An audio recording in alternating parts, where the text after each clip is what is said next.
Fantastic. Hello, welcome everyone to the presentation of our first study called Understanding the New Technological Context for Craftsmanship, a study on the integration of digital design and fabrication technologies in the European craft sector. This is the fourth study that we are doing in the framework of the crafting project funded by the European Union through the Creative Europe program. We are going to have 5 studies at the end of the project. The project is finalizing at the end of this month. I really invite you to check our website for the other studies that we have issued. I'm going to remind briefly what studies I'm talking about. The first one is the European Market for Crafts, together with the New Consumer of Crafts, a short attachment to this study. Then we have another study about the resilience of the craft sector, which is very interesting to have an insight on the influence of COVID and other crises that are happening. Then we presented some weeks ago a research on business and production opportunities, and today I said this one related to fabrication technologies. And we will have shortly also our last study on the European craft sector and the Creative Europe cross-cutting priorities. This will be coming soon. Some technical aspects. We have a chat. You are very welcome to use it to present yourself, to say hello, where you're coming from, and you can also use it to pose your questions, comments. We will, at the end of the presentation, you are very welcome to ask your questions or to comment on what has been said. Of course, we want this to be something interactive. And, yeah, if you can please unmute. Okay, thank you. We want to be an interactive presentation. So if you felt that you have been inspired by something, or you identified yourself with something that has been said, or you have a case to share, please do so at the end. We'll be really welcome to have this exchange with you, also to contrast what is said in the report. We will be also sharing at the end the link to the study so that you can really go fast to read it. You will see it's very interesting. And also at the end, we want to invite you to fill in a really short survey that will pop up when we close the session. It's just to have your feedback. It's 3 questions, very quick. It's just to see if this kind of webinars are interesting for you as well. So I'm going to give the floor to Rosa Muñoz, who is a brand and trends consultant at Ohayō. Ohayō is a Spanish consultancy firm that has a vast experience in analyzing the craft sector. So please, Rosa, whenever you want, the floor is yours. Thank you very much for your introduction. First of all, let me just share my screen with you so you can see the presentation. And I think it's visible for all of you right now. So compared to a decade or 2 decades ago, we can see that craftsmanship is experiencing a renaissance, and technology also today is exploding. The combination of the two may seem contradictory, but the two of them have always gone hand in hand. In fact, for the craftsperson, technology has always been a means of freedom and progress in his or her art. These 3 fields, crafts, fabrication technologies, and digital design, the 3 of them have something in common. They require creativity, they require experimentation, and also time to master. And as with any other tool, failure is necessary to develop a deep understanding of the process and the materials involved in that process. And it is the craftsperson's deep understanding of the material and her vision of form and design that really defines the quality of craftsmanship. The designer and craftsman Gareth Mead concluded at his paper, The Certainty of Uncertainty, that the quality of craftsmanship is predetermined by the skill, the judgment, dexterity, and care which the operative, the person who is handling, exercises as he works, regardless of the kind of technique or apparatus. The main objective of the research that we are presenting today was to identify the keys to the successful integration of digital technologies into the craft sector, but also to gain knowledge of the barriers, the needs and the benefits that were identified during that process and also during the daily practice. But it wasn't, this one was not the only objective. It was also aimed, for example, to understand when technology is not an option for the craftsperson, to propose solutions and alternatives to overcome the barriers, to implement them when there is a craftsperson interested in accessing to these tools, and also to develop plausible futures for a renewed and digitalized craft sector. For obtaining those objectives, and you have more detail of this in the full report that will be public at the end of the session, we used a wide range of techniques, such as in-depth interviews, study cases, surveys in 7 European countries, and 2 workshops on futures foresight.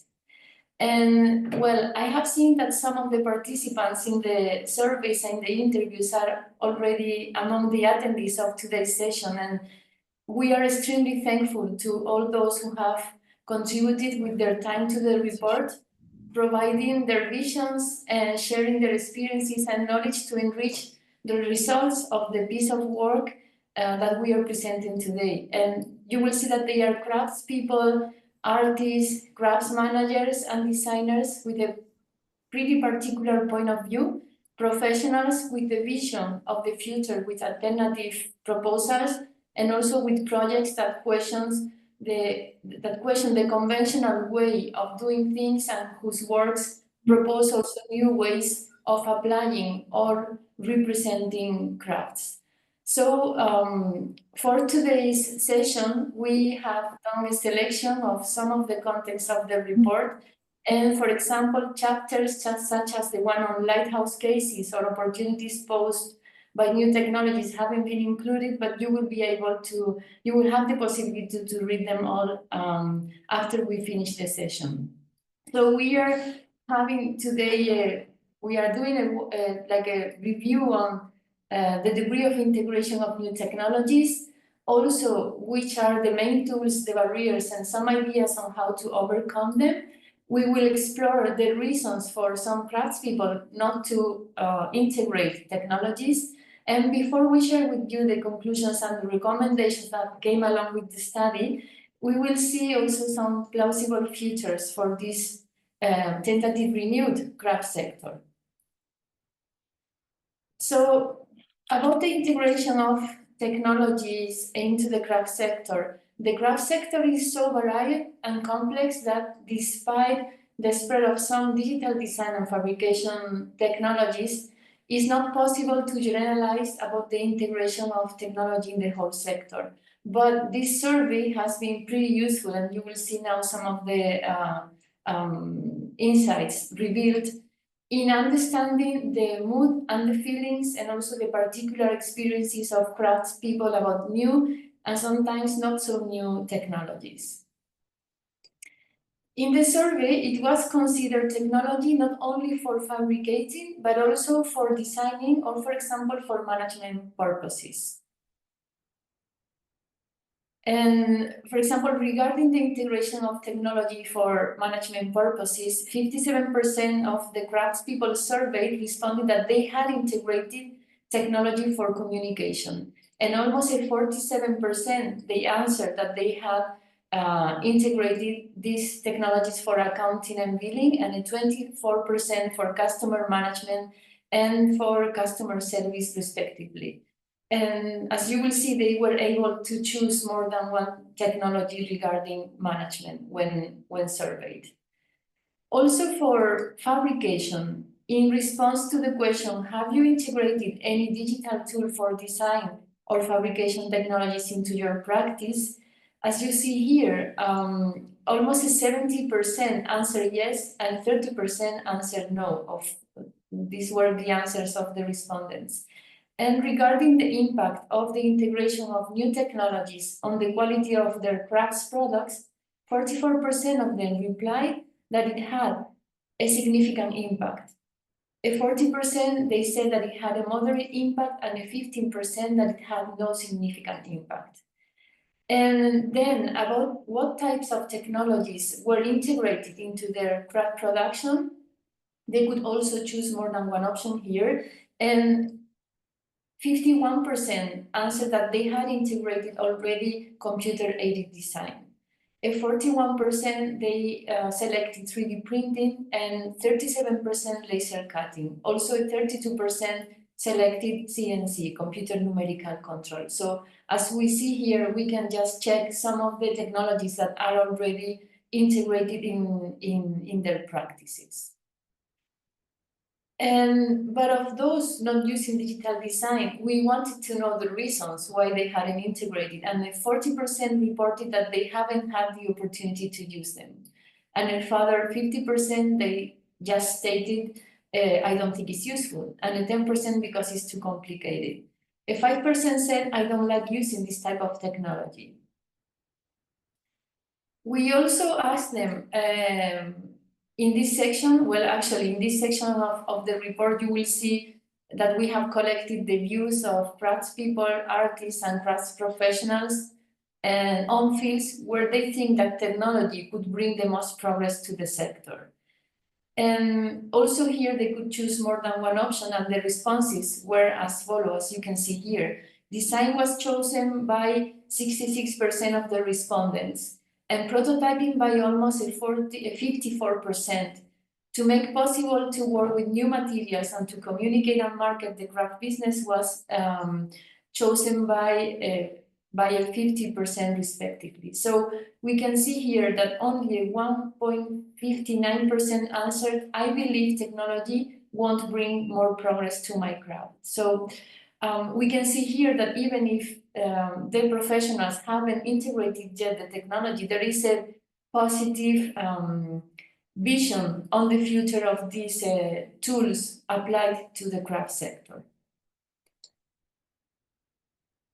Integrating technology is costly and time-consuming, at least in the initial stage, and benefits coming from it need to be tangible and clear, because otherwise the effort won't be seen as something worthwhile.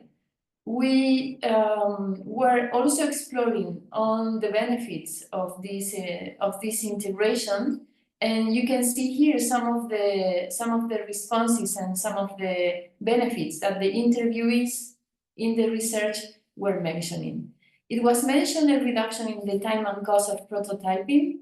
Also, it was said that it gives more time to focus on the truest handmade projects that craftspeople love and are inspired by. It was also mentioned that the reduction of labor costs in tasks that do not add value for their products or do not generate added value for their products. Also, the fact that it allows craft companies to be more competitive. And I would highlight the last issue that is just there at the bottom of the list, which is the fact that online forums, it was said that online forums, social media platforms, and digital collaboration tools, when they are linked to these technologies, they make them easier to connect with peers, fostering a nice sense of community and collective learning. If we move now to the main tools, the barriers, and some ideas on how to overcome them, we can say that the variety of technologies, terms, applications, and new materials categories makes it difficult to really understand the ecosystem that has been built over the years. So at the very first beginning of the research, we decided to collect these techniques, tools, languages and technologies and draw a map, including everything that was available in these terms, and also try to see the relationship among different fields. We believe that this representation of the technological ecosystem is going to be very useful to be fully aware of the possibilities of technology in the craft for the craft sector. As you see here, and you will be able to read more in depth in the report, it's not only about fabrication technologies, but it's also about new materials, social innovation, digital ecosystem, or even languages and intelligence such as biomimetics, generative AI, or even big data. So we think that it will be useful for recognizing this full potential of this new technological context, and also to double check each of us in our daily work and practice if we are missing something of this new environment. As I said before, in this section of the study, we were exploring the barriers and also how to overcome them. The adoption of the digital tools in the craft sector has been very rapid in recent years, actually, but still the barriers are a reality. And besides cost and the need for training, also suspicious mindsets and personal preferences play a role in why craftspeople decide not to use these technologies in their practices. Some other barriers detected have been the lack of understanding and ability to use computers, software, or new machines, the lack of information available to customers on the consequences or on the influence of applying these technologies to the final product, the difficulty in integrating with traditional methods, or the mistrust about the consistency and the quality of the final product. And there is something which is, it could be obvious, but sometimes the people who live in cities are not fully aware, and this is the access to resources such as high-speed internet, specialized equipment, and technical support, which may be limited, in particular in rural areas or developing regions. In the sessions and the interviews with the craft professionals, they were also identified some ways to overcome these barriers. The first suggestion was try to stay open-minded about what's available and how it can be implemented into your everyday practice and business. It was also mentioned to seek advice, as new technologies don't need to be the craftsperson's strength, but the craftsperson can just try to get that advice from someone who has already implemented them or is a professional of that particular technology. Also, the fact that or the identification of facilities that may have these tools and the experts with the knowledge to use them. Try to start small and experiment before fully implementing. Try to access resources and support programs from craft associations or public authorities. Also, another suggestion or recommendation to overcome this barrier was the possibility of studying how to adapt traditional workflows in the workshop and see how modern methods can adapt or can just be introduced in traditional ways of organizing the workshop, and also to focus on customer needs to prioritize delivering value from a customer's perspective. You will see in the report that even though the possibilities and new fields that technology offers to the craft sector are presented in the report, it is not intended at any time to make a blind bet on the use of technology in crafts. Instead, the aim is to take a sort of X-ray of the integration of these new methods and review and make a review of the possibilities and barriers encountered.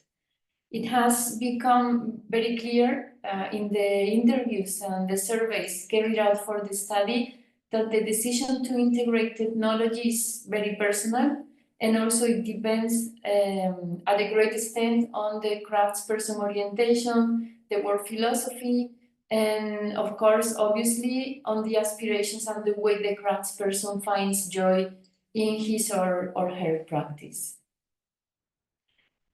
So we also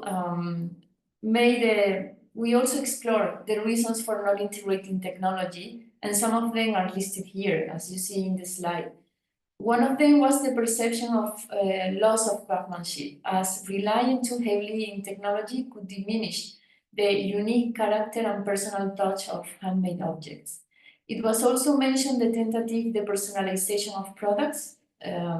So some craftspeople may prefer to prioritize preserving the personal connection between maker and object over efficiency and scalability. Also, the fear of job displacement, the loss of control over production, some ethical and environmental concerns. In particular, it was mentioned some environmental impact perceived of some 3D printing materials or high energy requirements, and also the ethical implications of using artificial intelligence in design processes.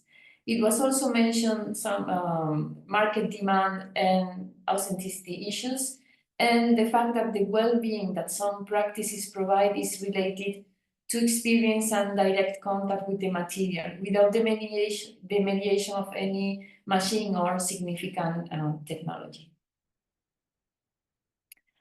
I mentioned at the beginning of the session that we aim to gain knowledge on the degree of integration of technology in the sector, but we also aimed to visualize a future for a renewed craft sector, describing collectively the tentative implications and actions to be taken today to achieve a desired futurist scenario and be prepared for that scenario. The designer, futurist, and filmmaker and co-founder of Superflux Studio, Anab Jain, says that those with least power to shape the future suffer its worst consequences. So we have relied on the visionary capacity of professionals in the creative fields because we are certain that they are a source of knowledge. So in November and December 2023, there were held 2 Futures Foresight workshops with a selection of craftspeople, artists, designers, and crafts professionals who, guided by a moderator, they speculated on the future of the craft sector and the role that it will play in a changing European society over the next 20 years. Through Futures Foresight, a knowledge structure can be created, and this is based on the insights and the visions that emerge from analysis and creativity, and mapping them in a way that makes sense, prototyping them, and sharing them in a form that connects with others and leads to tangible decisions and realities. The main raw material for the application of Futures Foresight is the collection and analysis of weak signals of change. So we at Ohayō collected a series of signals dating from September 2020 until November 2023, which served as a base for discussion in both workshops. A report on these weak signals of change was delivered to the participants of the workshop beforehand.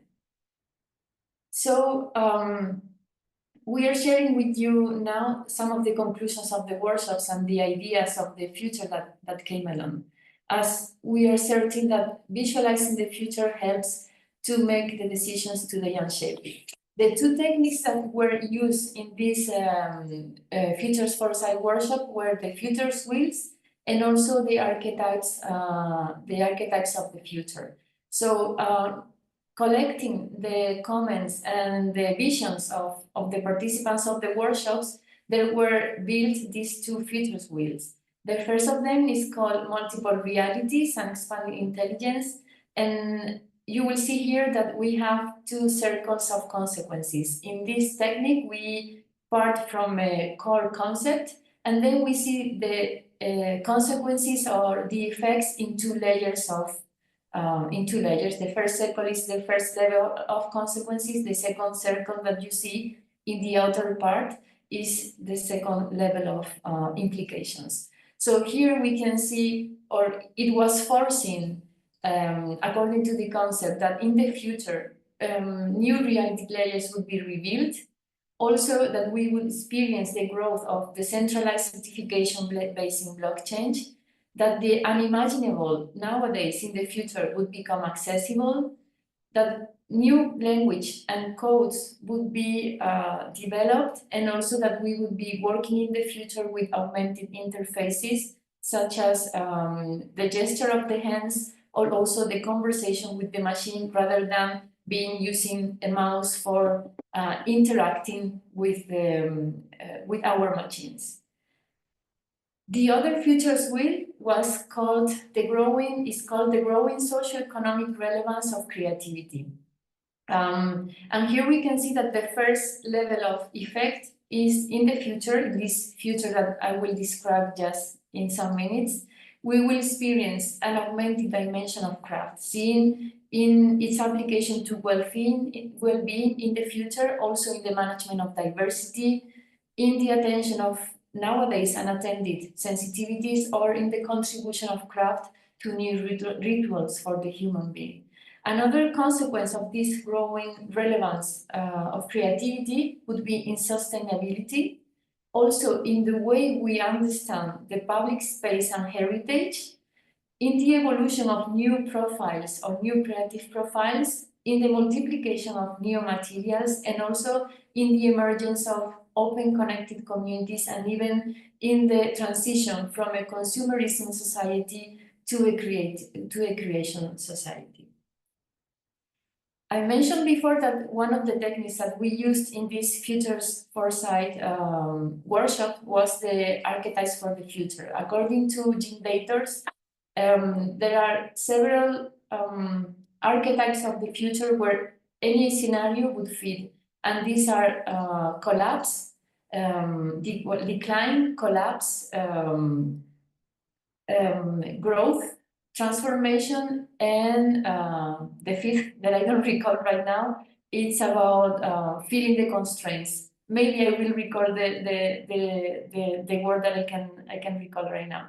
Anyway, the conclusion in the workshops was that discipline.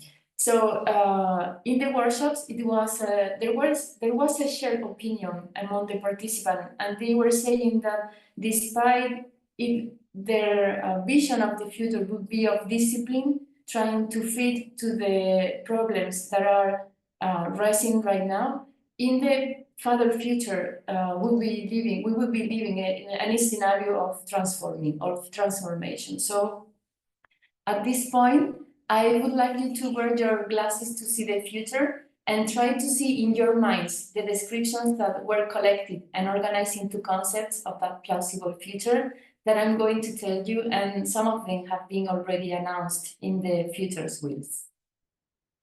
The first of them, of the features of this future in 20 years in Europe, is the great unfolding of the linked arts, a new way of calling crafts. Society has evolved from a consumer society to a creative society, and now the personal and collective development is centered on creativity, culture, and relationships.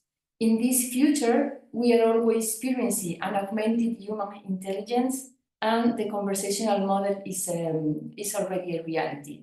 And the prompt and the dialogue is one of the most powerful tools for developing creative tasks and artistic proposals. The new profiles of artists linked to the material have emerged, and now, in the future, some of them are the augmented native, the bio-craftsperson, or the shokunin, a master craftsman profile modeled on the Japanese tradition. In this future, the durability is also questioned as a value, and craft has made interesting proposals to meet the human need for rituals. New materials have proliferated, and some craftspeople already have their own materials garden, and they grow their materials. And in cities, urban gardens have been created to produce materials for the citizens to use them. Also, we are experiencing an expanded dimension of craftsmanship, and craft practices have integrated other areas of activity and service.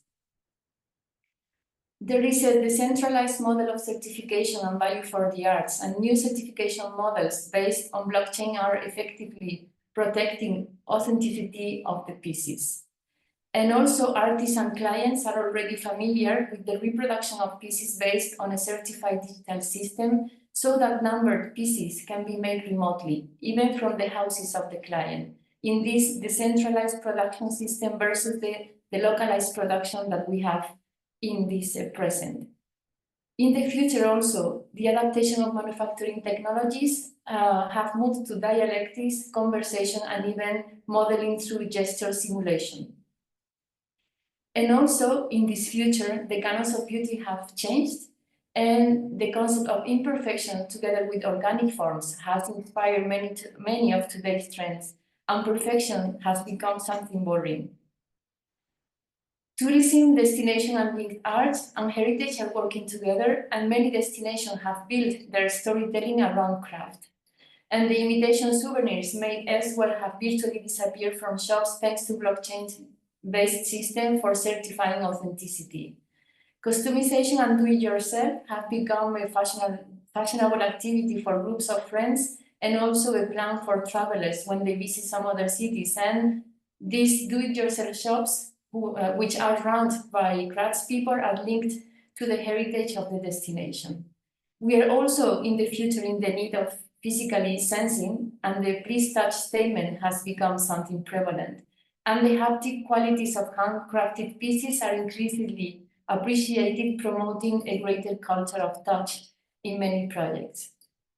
Finally, to end up with this description of this future archetype described by the participants of the workshops, brand new public spaces have emerged, and public libraries in the future were detached from their function for reading as a place of books and archives in order to respond to the need of spaces to get together under an agreement of focus and silence. These new spaces are called open creative gardens, and they have every sort of fabrication devices with a range of technologies, and some of them have their own material gardens. So after this walk in the future, I would like to share with you the conclusions and the recommendations that came along during the process of doing the research. The first conclusion is that embracing digital tools can be seen as complementary, not as something substituting or as a threat. Also, that digital design is seen as a tool with better future prospects in crafts. Artificial intelligence will be a point of no return for technology and also for our perception of reality, and this will have an impact also in crafts. Digital tools can sometimes also improve profitability and working conditions. It was also concluded that the creation of materials is proposed as a craft discipline, as an emerging craft discipline, and also that traditional craft is rediscovered as an outstanding and highly beneficial activity for the well-being of the individual. The symbiotic relationship between craft, technology, and design offers opportunities for collaboration and innovation among these different profiles. And this is something very interesting. Many of the craftspeople who use digital design or fabrication technologies today, they have traditional craft training. Fabrication technology is just a way of obtaining different results. And also the use of technology could be a way of finding differentiation arguments. Finally, we can conclude that the benefits of digital technologies are not only for producing or for fabrication, they extend to sales, management, customer relations, communication, or even to explore new learning systems. With these conclusions, come along also the recommendations. The first recommendation is that the boundaries of craftsmanship need to be broadened to destigmatize the craftsperson's use of the digital technology, at least in some environments. Also, that digital training for craftspeople is essential to learn the languages of new technologies, not to become an expert, but at least to be able to collaborate with these profiles and also to have a conversation if they need to access to these technologies. Besides, a mixed Fab Lab type model where traditional crafts and digital profiles can converge could be a good way to facilitate collaboration. And we think that information on new material should reach craftspeople more easily. The certification systems based on blockchain technology could be tested to prevent counterfeiting and also to protect quality craftsmanship. And finally, digital design and manufacturing technologies could be used by heritage authorities to safeguard traditional know-how by promoting the digitalization of endangered crafts and even making physical reproductions as a study for cataloging high-valued and/or endangered crafts. Peter Dormer, the writer and critic Peter Dormer, said that crafts, not as handicraft, defines contemporary craftsmanship, but crafts as knowledge that empowers makers to take charge of technology. We sincerely hope that the knowledge and the insights developed through this research will inspire craftspeople, crafts managers, but also policymakers to understand this new technological context of craft and to find ways to use these new tools to create value, improve craft businesses, bring prosperity to their regions, and finally to better understand a sector that has a lot to say in a future creative society. I just would like to say thank you for your time, and I will be more than glad to answer any question and also hear your comments. And we can take advantage that some of the participants of the study are in the audience, so it would be very nice to hear you too. Thank you.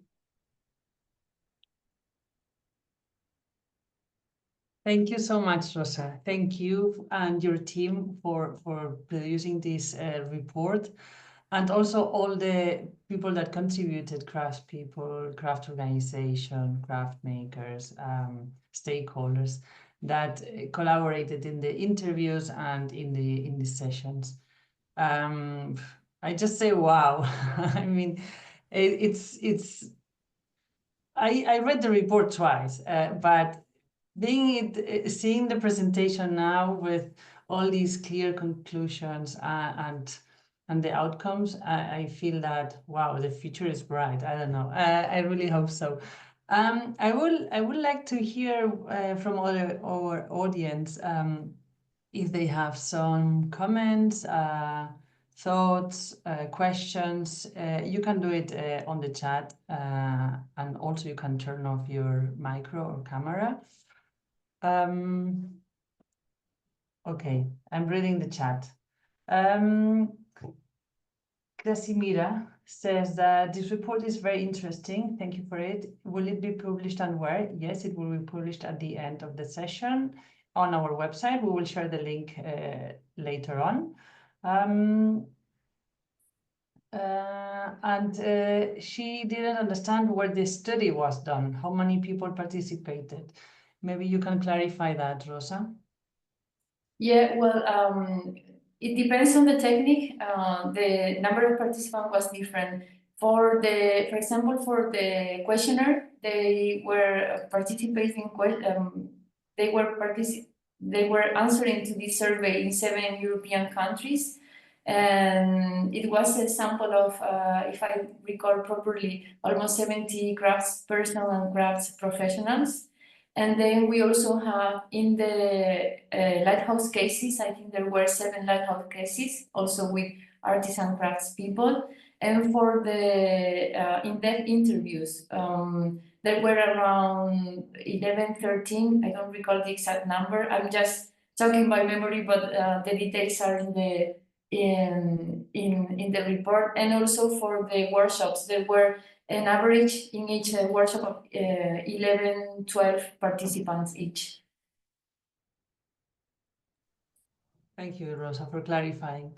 Also, Julia from the Atelier d'Art de France, she's asking, have you come up with any recommendations on how to preserve traditional, meaning manual, craft training? Well, in those terms, I would like to share, I would like to talk about the perception of technology in craftsmanship, because from that issue, they came along some ideas on traditional craftsmanship too. And when we were doing the interviews and also in the workshops, the perception was pretty mixed, and many craftspeople saw technology as an opportunity to enhance efficiency, creativity, and also to have a wider market reach. And some of them were concerned in particular about losing traditional skills and also the personalization of the products, fear of job displacement, or loss of some of this traditional craftsmanship. So at the end of the discussion, the consensus was that digital tools could complement rather than replace these traditional techniques and allow the craftspeople to innovate while maintaining their unique artistic identities. There will be probably some of these traditional crafts that may disappear as they have always been. And in that terms, for example, there is I think there is an obligation, an obligation publicly to document and also to try to save the techniques and also these master craftsmen or craftswomen who are the latest using those techniques. If something else can be done, like for example, finding new markets, finding new usages, or new environments for these crafts, then this could be developed. If this is not possible, then the solution could be just documenting and try to keep that information in a safe way. But the vision of the people, at least that we have been interviewing, is that they would be coexisting these traditional crafts with more technological crafts and handmade traditions, and these new techniques could help traditional crafts also to foster new creative expressions without eroding the authenticity of craftsmanship. We have Olat here who raised her hand, and it would be nice to hear her. Yeah, let me just add something to what you said. Okay. There are currently 4 Horizon projects ongoing that are trying to see how we can transmit traditional craft skills into the future. So we are going to share also, because we are involved in one of those, we are going to share also the outcomes of this. So just follow us because we will communicate that in our newsletter and on our social media. And now, yes, please. Hola, just a second, Laura, because I was forgotten that it's not this research, but in the previous one that we presented about the potentials of crafts, there is a whole section dedicated to how to resignify and also foster traditional crafts, and that could be another topic, not for today, but for Casimira, it would be nice to read it. And there is a lot of information there in that report for answering to her question too. Okay, yeah, very true. Thank you, Rosa. And now, yes, please, Olat, welcome. And thank you for contributing to the study. Hi, so my name is Olat, and I'm so grateful for being part of this study. Thank you, Rosa. It was super nice to meet you and the meeting we had. I also read the study twice, as you said, Laura, and actually it's so beautiful, easy to read, and how they explain everything. It's a really clear way of explaining how nowadays craftsmanship sector is working. I'm a ceramist, but now I'm working with new materials and I'm so stepped into new technologies too. So for me, as you said, the craftsmanship sector it's super bright, and I really feel that new technologies are a really beautiful way for, I don't know, improving the this craftsmanship sector. And again, thank you so much. It was super beautiful experience. And all of you read the study because it's a really nice study. Thank you. Thank you, Olat. Thank you for the kind words and for pushing people to read the study. I think they all through the presentation and all the nice pictures, I think the curiosity of all of you has been like awakened. I don't know if you say that in English, but I guess this is really inspiring. There is a question that maybe I can answer. It's about what is the general purpose or main research question behind for this research? And maybe I can start to answer, and then Rosa, if you want, you can complete. The European Crafts Alliance is worried about the reality of the craft sector because there are no official statistics, and there are no studies, and there is no research on what is happening out there. So we, as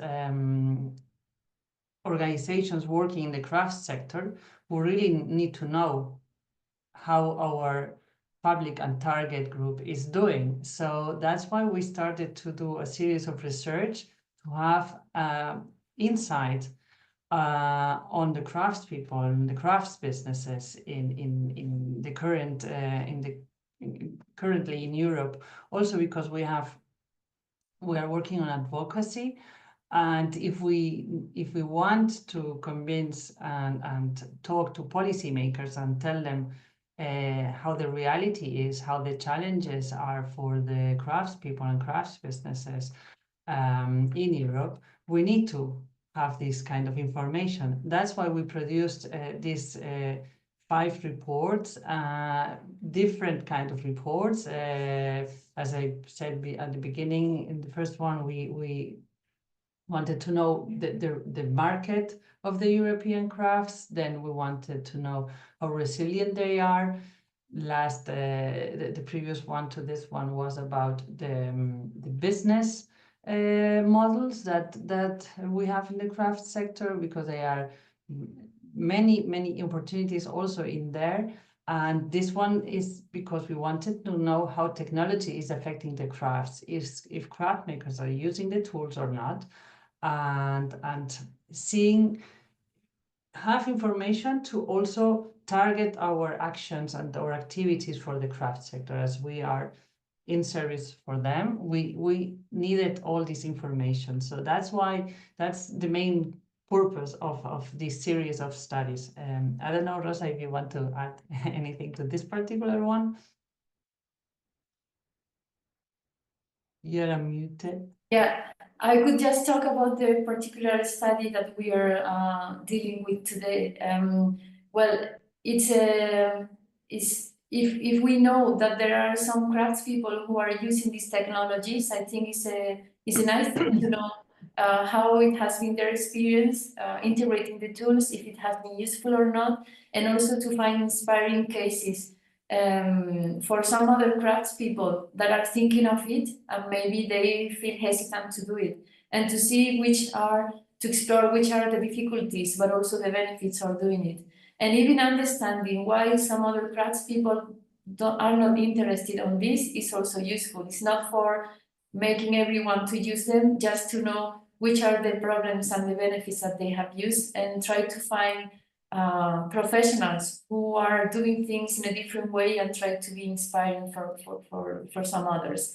It's something that we haven't talked or we haven't presented because of the limitation of time, but in the lighthouse cases, you will be able to see a nice bunch of professionals who are playing with these things, and some others that are not thinking of it right now, but they are all giving their views on the topic, which is a reality. So it's good to see what is happening.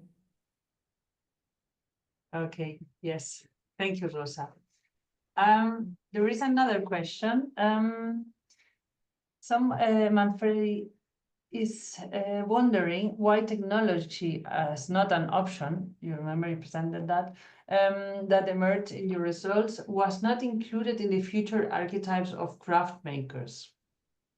Okay, well, it's not that it's not included. Actually, when you read the report, you will see that some of the consequences are considering some figures like this evolved profile that came out with this word shokuni from, it would be like the closest thing to a traditional craftsperson of today. But during the sessions of the Futures Foresight, it was no one could consider a future where technology was not present. And that was a fact. We were not influencing the participants, but all of them just were coincident in the fact that technology would be there.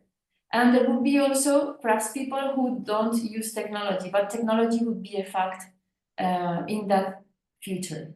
So that's why it might seem a little bit more technological, but it just was the vision of the participants of the workshops. And still there were some other issues, such as I mentioned, this new figure of the master craftsperson who is modeled and is based on the idea that we have of today's master craftsperson, and some other activities to do with the hands, to work with the traditional crafts. But as a whole and as a future society, the participants, none of them could see a future without technology. Thank you so much, Rosa. I was wondering, just liaising with that idea of the futures that you presented in the report. I'm really curious what people think about this, because it's like, yeah, please welcome to the future, because sometimes today when we check the news, it's like horrible futures. But having read the report and you presenting these views on what craftsmanship can bring to the society and these nice uses in the future, I think this was really inspiring for me. I don't know what our audience think, and if someone wants to say anything about this, it would be nice. And yes, Rolf, welcome. Please go ahead. Thank you very much. After years of pandemic, it seems I still don't know how to raise my hand on Zoom. Rosa, for the presentation, really clear presentation and very relevant. Just in response to Laura's point there, I think I'm sure we all agree that the future is very bright for crafts. I mean, at the EU level, you'll know that the NEB, New European Bauhaus, is one of the sort of priorities, and I think that there is this very strong craft component within that. There's a sort of increasing recognition that material knowledge is important not only within existing identified craft disciplines, but also in its capacity to be transversal, to connect to other areas and potentially create interesting, innovative, new interdisciplinary sort of practices. So I think I really welcome your report into sort of technology and also the role of the craftsperson in developing new materials. I think that's extremely important. And so a sort of this expanded notion of what craft is, as a set of practices, I think is something that I'll be arguing as I'm education director for EIT Culture and Creativity. So, part of my job is to actually devise ways to support artists, craftspeople and designers to survive and thrive, as it were, and also to think about entrepreneurship training, entrepreneurship education, and in order to take away the potential reaction to that word, if you think of a freelancer as an entrepreneur, then it becomes everyday. It's an everyday reality of the sort of practices that are involved in craft, design, and the arts. So that as an argument to say that the field of craft, I think, is really crucial and increasingly recognized as such, and therefore we should speak from a position of confidence, I would say, within the craft field. And one last point in that respect is that I'm leading an initiative to create a European Craft Academy through the EIT Culture and Creativity, and this is an initiative that's been supported by its members so far. So it's in this sort of startup phase this year. I'm inviting the members to identify who else should be in this conversation, so we can open it up to people like yourselves and non-members and people who are very active. But here the intention is not to compete with existing initiatives like the European Craft Alliance, which is doing fantastic work, but rather to see the European Craft Academy as a way of bringing together, coordinating and making sustainable and resilient the initiatives that are in place. So to give craft a platform, a long-term platform, because we're all serving the same goal, which is to strengthen craft in Europe. Simply that, it's to strengthen and extend it perhaps into other sort of areas, to draw out its potential in itself and also in collaboration with other fields. So I just wanted to put that on the into the discussion. Future as craft punk, yeah, I like that. That's comment in the comment. So thank you very much again for the presentation. Yeah. Thank you so much, Rob, for your words. And yeah, that's exactly the work we are doing, and we are always collaborating with many partners and networks. Okay, I see there is another hand raised.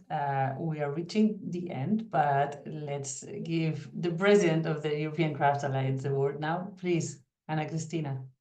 Go ahead. Sorry, it was just a comment that raised to me, because we are always speaking about crafts and new technologies, and speaking about new technologies as something that has only happened today. But we have to remember that crafts have always, throughout the life of crafts, lived with new technologies. Of course, that 3D print now is new technology, but electricity was new technology centuries ago. And this dialogue with the new technologies have been always happening with crafts. And that leads me to the second recommendation that Rosa made in the study, that is the need of digital training for craftspeople. But it's more than it's digital training in a very broad conception. So it is digital literacy, is digital awareness, is digital training, because you only can choose if you know. And you can know about 3D printing and not using. You can know about other new technologies and say, for me, it's not the right thing. But also you have to be aware that new technologies can be communication, not only 3D. So new technologies nowadays, when we speak new technologies and crafts, it seems like a taboo. It shouldn't be a taboo. We are living in our time, and in our time we have 3D digital print, we have 3D printing, we have other technologies. So all craftspeople are this is our reality. This is our time. So we need to know about, we need to discuss about, and we need to learn about and choose from what we know. It was just a comment, not a but of Yes. course, if Rosa does not agree with what I have just said. Thank you so much, Cristina. We have come to the end of this hour, and I would like to thank you again, Rosa, and all the people that participated in the study for their time and their contributions. As you have seen, it has been very insightful.